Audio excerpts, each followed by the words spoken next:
உலகம் முற்றும் வாழ்கின்ற உலகத் தமிழர்கள் ஈழத்தமிழர்களுடைய பிரச்சனையை தங்களுடைய பிரச்சனையாக கையாளுகின்ற இந்த வேளையில் விசேடமாக உலகத்தில் 113 நாடுகளிலே வாழ்கின்ற தமிழ் மக்கள் ஈழத்தமிழர்களை ஆதரிக்கின்ற அதே வேளையில் ஏறக்குறைய 11 கோடிக்கு மேல் வாழ்கின்ற தமிழக தமிழ் மக்கள் இலங்கையை ஆதரிக்கின்ற இந்த வேளையிலே இந்த நாட்டின் முதலாவது, இரண்டாவது, மூன்றாவது இனங்களுக்கு மேலாக இன்று முழு நாட்டிலும் நாடளாவிய ரீதியில் வாழ்கின்ற இந்திய வம்சாவளி மலையக தமிழர்கள் அவர்கள் கனவில் கூட நினைக்கவில்லை தாங்கள் இந்திய வம்சாவளி தமிழர்கள் என்று. அவர்கள் தமிழர்களாகவே இன்று வாழ்ந்து வருகிறார்கள். அந்த வகையில் 1947ஆம் ஆண்டுக்கு முற்பட்ட பகுதியிலும் கூட இந்திய வம்சாவளி தமிழர்கள் நேரடியாக வடகிழக்கில் குடியேறியவர்கள் இருக்கின்றார்கள். சுதந்திரத்துக்கு பிற்பட்ட காலத்தில் ஏறக்குறைய 47ஆம் ஆண்டு வரைக்கும் இந்தியாவிலிருந்து 50 லட்சம் இந்திய வம்சாவளி மக்கள் வந்து போயிருக்கிறார்கள். நான் என்னுடைய வயதில் கூற வேண்டும், அந்த மக்கள் வாடை அடிக்குதடி, வாடக்காத்து வீசுதடி, சென்னல் அடிக்குதடி, நாங்கள் சேர்ந்து வந்த கப்பலிலே என்று வள்ளங்களிலே வந்தவர்கள் மன்னார் கரையை தட்டி அங்கிருந்து கண்டி மாநகரம் வரைக்கும் நுவரெலியா வரைக்கும் சென்று இந்த நாட்டை வளம்படுத்தி இருக்கிறார்கள்.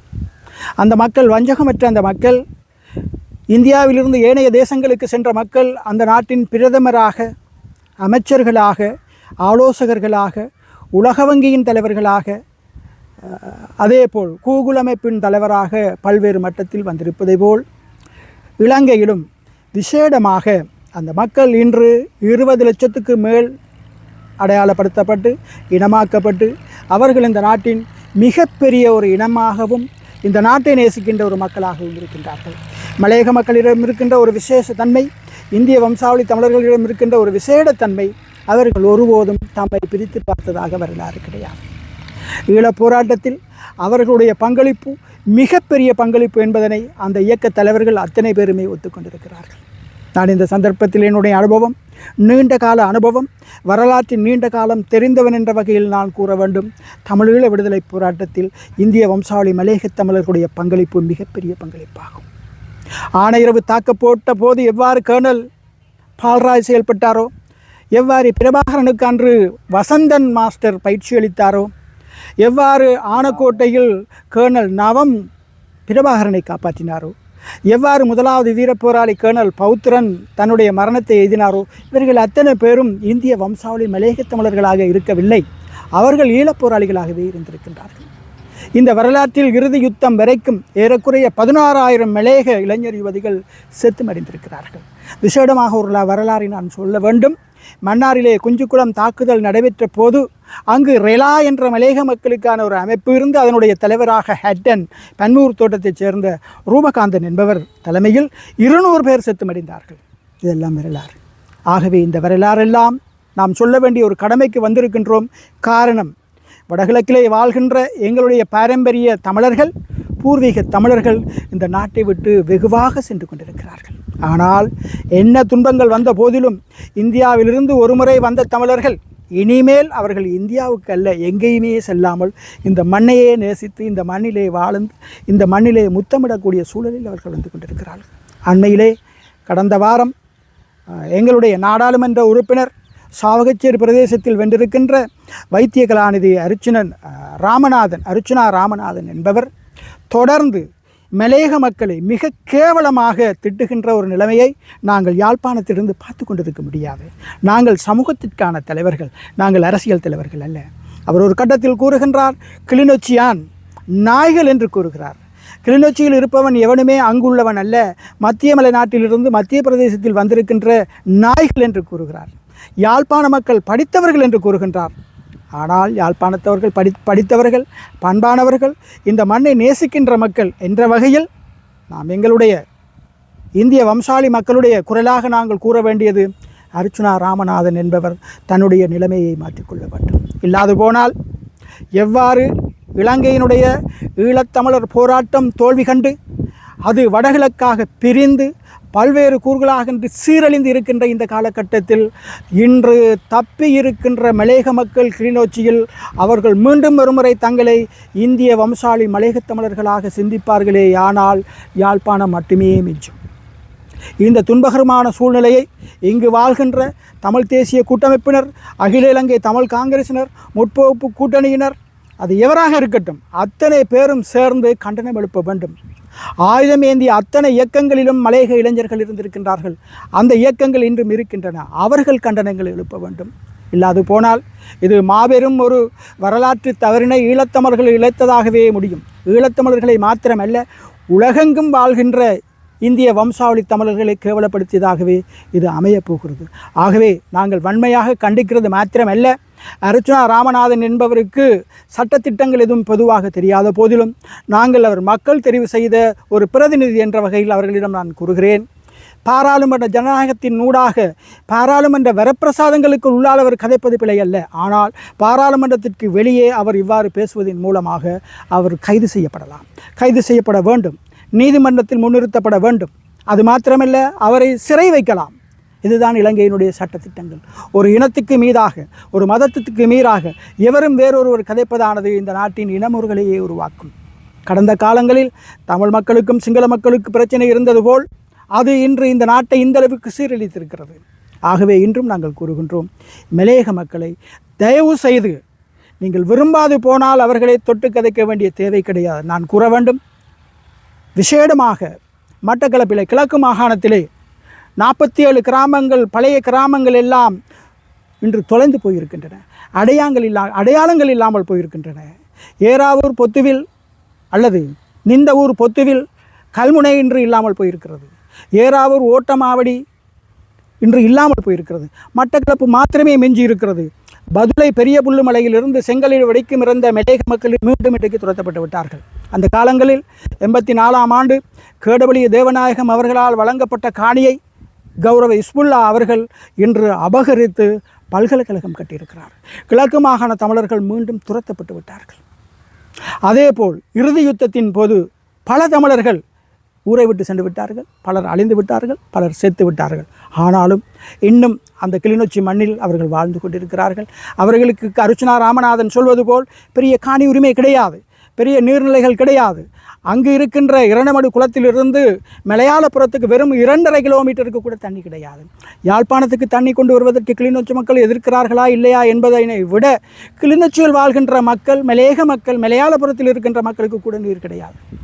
இந்த நிலையில் அந்த மக்கள் தங்களுடைய வாழ்வாதாரத்துக்காக அல்லது சீவியத்துக்காக அந்த மக்களோடு இணைந்து அந்த மக்களுடைய பிரச்சனைக்காக அவர்கள் ஊர்வலம் வந்திருக்கின்றலாம். அர்ச்சுனா ராமநாதன் அவர்களுடைய உருவப்பொம்மையை எரித்திருக்கலாம். அதை பற்றி நான் கூற வரவில்லை. ஆனால் அந்த மக்கள் தங்களுடைய ஆதங்கங்களை அங்கிருக்கின்ற அரசியல்வாதிகளுக்கு பின்னால் சென்று செய்தார்களே தவிர அவர்கள் இந்திய வம்சாவளி மக்களாகவோ அல்லது மலையக மக்களாகவோ அவர்கள் செய்யவில்லை. அவர்கள் ஈழத்தமிழர்களாக, வன்னித்தமிழர்களாக, கிளிநொச்சியை காப்பாளர்களாக அவர்கள் கொடுத்திருக்கின்றார். அதனை கருத்தில் கொள்ளாத அர்ச்சுனா ராமநாதன் அவர்கள் மத்திய பிரதேசத்தில் இருந்து வந்த நாய்கள், கிளிநொச்சி நாய்கள் என்று கூறுவதன் மூலமாக தமிழர்களுடைய கௌரவத்தை அவர் இழந்திருக்கிறார். அது மாத்திரமல்ல, சர்வதேசத்தில் இது தமிழகத்தில் மிகப்பெரிய ஒரு கொந்தளிப்பை உருவாக்கப் போகிறது. எதிர்காலத்தில் மலையகத்தை மிகப்பெரிய ஒரு கொந்தளிப்பாக உருவாக்கப் போகிறது. இந்த நாட்டில் முதலாவது இனம் தேசிய இனம் சிங்களம், 2வது தேசிய இனம் இலங்கை தமிழர்கள், 3வது தேசிய இனம் இஸ்லாமியர்கள், 4வது தேசிய இனம் மலையக மக்கள். ஆனால் இன்று வெறும் 12.5 லட்சம் மக்களை மாத்திரம் தமிழீழம் கொண்டிருக்கிறது. வடகிழக்கிலே வெறும் 12.5 லட்சம் மக்கள். ஆனால் மலையக மக்கள் தங்களை ஈழத்தமிழர்களாக பதிந்து வடகிழக்கிலே இன்று இந்த மக்களுடைய இருப்பையும் பாராளுமன்றத்தையும் காப்பாற்றி கொண்டிருக்கிறார்கள்.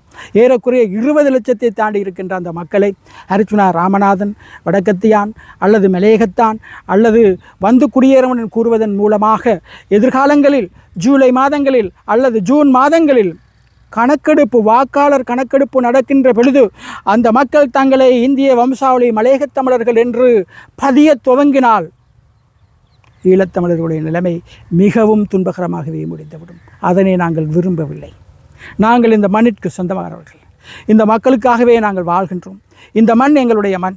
எந்த நோக்கத்துக்காக இந்த தலைவர்கள் போராடினார்களோ, எந்த மண்ணை மீட்பதற்காக போராடினார்களோ, இந்த மண்ணை போராடி பார்க்க வேண்டியவர்கள் எல்லாம், போராட வேண்டியவர்கள் எல்லாம் இந்த தேசத்தை விட்டு ஓடுகின்ற பொழுது நாங்கள் எங்கும் ஓட மாட்டோம். இந்த மண்ணிலே செத்து மடிவோம். எங்களுடைய பிள்ளைகளும் இந்த மண்ணிலே செத்து மடிவார்கள். எந்த நோக்கத்துக்காக அன்று தந்தை செல்வா, ஜிஜி பொன்னம்பலம், பல்வேறு தலைவர்கள் எல்லாம் குரல் கொடுத்தார்களோ, அவர்களுடைய மக்கள் கூட இந்த மண்ணிலே இல்லாத நிலையில் நாங்கள் எங்கேயோ இருந்து வந்த இந்த மலையக மக்கள் இந்த மண்ணிற்காக போராடி கொண்டிருக்கிறார்கள். தயவு செய்து கௌரவ சபாநாயகர் அவர்கள் இதற்கான ஒரு நடவடிக்கை எடுக்க வேண்டும். இல்லாது போனால் நாங்கள் போலீஸிலே முறைப்பாடு செய்து அவரை நீதிமன்றத்தில் நிறுத்த வேண்டிய ஒரு சூழல் வரும். என் அன்பான ஈழத்தமிழர் உறவுகளை தயவு செய்து உங்களுடைய கண்டிப்பை கட்டாயம் நீங்கள் செலுத்த வேண்டும், உங்களுடைய கண்டனத்தை செலுத்த வேண்டும். இல்லாது போனால் இந்த மக்கள் மீண்டும் ஒருமுறை பிரித்தாளுவதற்கான தந்திரத்தை யாரோ செய்கின்றார்களா என்ற சந்தேகமும் எழுகிறது. எதிர்காலத்தில் அர்ச்சுனா ராமநாதன் அவர்கள் தன்னை திருத்திக் கொள்ள வேண்டும். இல்லையேல் உலகத் தமிழினம் அவரை திருத்தும். சில வார்த்தை நான் சிங்களத்தில் கூறுவதற்கு அனுமதிப்பார்களா என்று தெரியவில்லை. ගරු කතානායකතුමනි, ඔබතුමාගේ අපගේ යහපනේ ජනයා වෙනුවෙන්, ගඳුකොර වතුකොර ජනයා වෙනුවෙන් අපගේ ඉල්ලීමක් මේ දේශය තුල ආගම්වාදියෙක්, ජාතිවාදියෙක්, කුලවාදියෙක් තවසරයක් ඇති වෙනවා නම් මේ රටේ විනාශ වෙයි. ඒක දැනගෙන තමයි එකම ලංකාව ඇති කරන්න, එකම දේශයක් ඇති කරන්න අපි උත්සාහ කරපු වමේ කණ්ඩායම. ගරු කතානායකතුමනි, අධිකරු ජනාධිපතිතුමනි, අධිකරු අග්‍රාමාත්‍යතුමියනි, ඔබගේ තුන්දෙනාටම මගේ කරුණාවන්ත ඉල්ලීමක්, ගරු පාර්ලිමේන්තු මන්ත්‍රී අර්චනා රාමනාදන් පෞගිය සතියේ දෙමළ ජනයාවට කියන වචනයක් අවමානයක්. ඒ අවමානයක් දරා ගන්න බැරිව වතුකුරු ජනයා අදෙන් දුක් විඳිනවා. ජාත්‍යන්තර වශයෙන් 113කට ජීවත් වූ දෙමළ ජනයා අද දුක් විඳිනවා හේතුව අර්චනා රාමනාදන්ගේ කතාව නිසා. එතුමා පවසනවා කිලිනොච්චි ජනයා බල්ලෙක් කියලා, වතුකුරේ ජනයා බල්ලෙක් කියලා, මධ්‍යම ජනයා බල්ලෙක් කියලා, ඒ ජනයාට කිසිම දෙයක් නැහැ කියලා කියන සයිසකට ඒ ජනයා එකම ජාතියක් අගෞරවය කරනද අපි බලාගෙන ඉන්න බැරි වෙලා තත්ත්වයක් තියෙනවා. ඒ නිසා අපි හැමදාම කියනවා සිංහල ජනයාගේ ගරුත්වය ජාත්‍යන්තර මට්ටමට දෙමළ අය ආරක්ෂා කරගන්න වෙනවා. ඒ වගේම දෙමළ අයගේ උරුමයක් සිංහල ජනයා බේරලා දෙන්න ඕනේ කියලා අපි හැමදාම කියන දෙයක්. ඒ නිසා ගරු ජනාධිපතිතුමනි, අපේ වමේ දරුවෙක්, ගරු අග්‍රාමාත්‍යතුමනි, ඔබේ අපේ වමේ එක්කෙනයි, ගරු කතානායකතුමනි, ඔබෙත් අපේ වමේ එක්කෙනයි. ඒ නිසා මේ වෙලාව ගරු අර්චනා රාමනාදන් මන්ත්‍රීතුමා පාර්ලිමේන්තුවේ වරප්‍රසාදයට අත්හැරලා එළියට එවිලා ඒක ජාතියට දොස් කියන දෙනම් මේ රටේ ප්‍රජාතන්ත්‍රවාදය විනාශ වෙයි. ඒ නිසා ඔබ සියලු දෙනාටම මගේ ඉල්ලීමක්, කරුණාකර ගරු අර්චනා රාමනාදන් මන්ත්‍රීතුමාට ඔකට අවවාදයක් කරන්න, උසාවියේ නඩු පවරන්න, පොලිසියට පැමිණිලා කරන්න, අපිට උදව්වක් කරන්න. නැත්නම් මේ දේශයේ සිංහල දෙමළ අය ගහගත්ත විදියකට, ආය මුස්ලිම් සිංහල අය ගහගත්ත විදියකට, ආය වතුකරේ යහපනේ ජනයා ගහගෙන කොටාගෙන මේ දේශේ විනාශ වෙනවා. ඒ නිසා මගේ කරුණාවන්ත ඉල්ලීමක්, ගරු අර්චනා රාමනාදන් මන්ත්‍රීතුමාව යහපනේ ජ්‍යෙෂ්ඨ පොලිස්පතිවරයා වහාම අරස් කරන්න වෙනවා. වහාම අරස් කරලා උසාවිය ඉදිරිපත් කරන්න වෙනවා. වහාම යාව සිරභාවයට පත් කරන්න වෙනවා කියලා මගේ ඉල්ලීමක්. ඒ ඉල්ලීමක් නැත්නම් මේ ජනයා අපරාධියෙක් විනාශ වේවි කියලා කියවමින් ජාතිනතර සමගිතාවය ඇති කරන්න ගරු අර්චනා රාමනාදන් මෙතිතුමාට කරුණාකර වහාම පියවර ගන්නා ලෙස යහපනේ ජ්‍යෙෂ්ඨ පොලිස්පතිතුමාට මගේ ඉල්ලීමක්. ස්තුතිය, සියලු දෙනාටම මගේ ස්තුතිය. අයියා